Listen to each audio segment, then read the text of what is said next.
Сізден жұмыстарына келіп жатырмыз. Бар ма? Жоқ. Халықтың қалауынан шығып бүгінгі екіншіде, ықылас батасы көңілінен шығып бүгінгі эфирге келгеніміздің өзі біз үшін премияның премиясы ғой. Өнер сатылмайды. Аз уақыт қалды. Тағы да сыйлығымызды алып келіп едік. Ойыншы, видеоға сыйлық алып кеттік. Өткенде мені естіде. Сыйлық ба? Видеоға тағы демеңіз, нең бар? Өткенде бұл кісілер бізге соленый банк алып келген ондай, огурцы. Оны видеоға үйіне жеткізбей жеп қойған.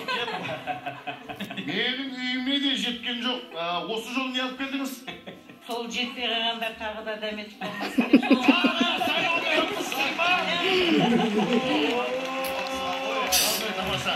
Келіңіз, қойыңызшы. Онда рұқсат болса мен қазылар апқасы, яғни менің ауылдастарыма жеткізейін. Қолдан жасалған.